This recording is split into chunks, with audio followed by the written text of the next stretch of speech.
दिल्ली के मुखिया और आम आदमी पार्टी के राष्ट्रीय संयोजक अरविंद केजरीवाल की गिरफ्तारी मामले में देश की सर्वोच्च अदालत यानी कि सुप्रीम कोर्ट में ताबड़तोड़ सुनवाई जारी है। कल ही इस मसले पर लंबी बहस चली। सुप्रीम कोर्ट की 2 जजों की बेंच दीपांकर दत्ता और जस्टिस संजीव खन्ना इस मसले पर लगातार सुनवाई कर रहे हैं। कल लगभग 4 घंटे कोर्ट रूम में इस पर बहस चली। बहस में केजरीवाल के वकील अभिषेक मनु सिंघवी और additional solicitor general SV. Raju, SG. Tushar Mehta मौजूद रहे। बहस के दौरान कोर्ट ने कई अहम टिप्पणी की। कोर्ट ने ईडी से कहा कि चुनाव चल रहे हैं और केजरीवाल मौजूदा मुख्यमंत्री हैं। चुनाव 5 साल में सिर्फ एक बार आते हैं। ये आम हालात नहीं हैं। वो आदतन अपराधी नहीं हैं। कोर्ट की इस टिप्पणी पर सॉलिसिटर जनरल तुषार मेहता ने कहा कि हम क्या उदाहरण रख रहे हैं?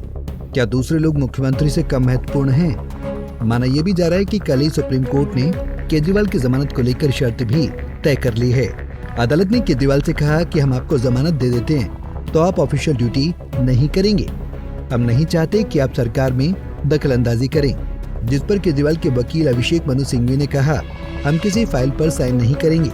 शर्त है कि एलजी किसी भी काम को इस आधार पर न रोकें कि फाइल पर साइन नहीं है। इधर सुप्रीम कोर्ट में केजरीवाल की गिरफ्तारी पर सुनवाई चल रही थी। उधर दिल्ली की राउज एवेन्यू कोर्ट ने केजरीवाल की न्यायिक हिरासत 20 मई तक बढ़ा दी।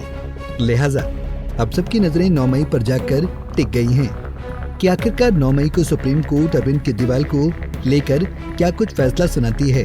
इस मसले पर बीजेपी प्रदेश अध्यक्ष वीरेंद्र सचदेवा ने कहा कि माननीय न्यायालय का जो निर्णय होगा हम उसे सहज रूप से स्वीकार करेंगे।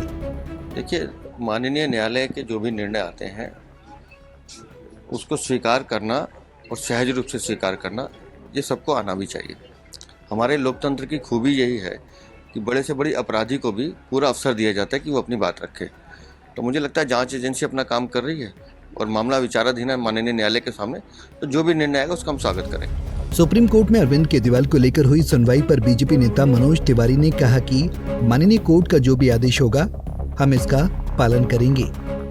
मेरा मानना है कि जिस प्रकार का भ्रष्टाचार का केस अरविंद केजरीवाल जी के ऊपर चल रहा है,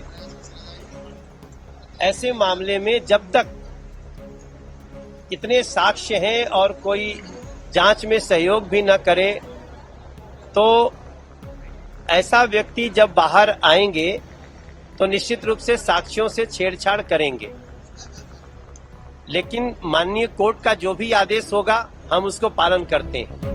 केजरीवाल की गिरफ्तारी को लेकर सुप्रीम कोर्ट में हुई सुनवाई पर कांग्रेस नेता दीपेंद्र सिंह हुड्डा ने कहा कि बीजेपी की कार्यशैली रही है जांच एजेंसियों का दुरुपयोग कर विपक्ष की आवाज को दबाना। देखिए, ये इसकी भारतीय जनता पार्टी की कार्यशैली रही है जांच एजेंसियों का दुरुपयोग करके विपक्ष की आवाज दबाने की। ईडी ने तथाकथित दिल्ली शराब नीति केस में अरविंद केजरीवाल को 21 मार्च को अरेस्ट किया था। लिहाजा 9 मई का दिन आम आदमी पार्टी के लिए बेहद ऐतिहासिक दिन होगा। देखना ये होगा कि इस दिन सुप्रीम कोर्ट अरविंद केजरीवाल की जमानत को लेकर क्या कुछ फैसला सुनाती है। Bureau report, Punjab Kesari TV. हमसे जुड़े रहने के लिए हमारे YouTube चैनल को सब्सक्राइब करें और नई वीडियो की नोटिफिकेशन के लिए बेल आइकॉन को दबाएं।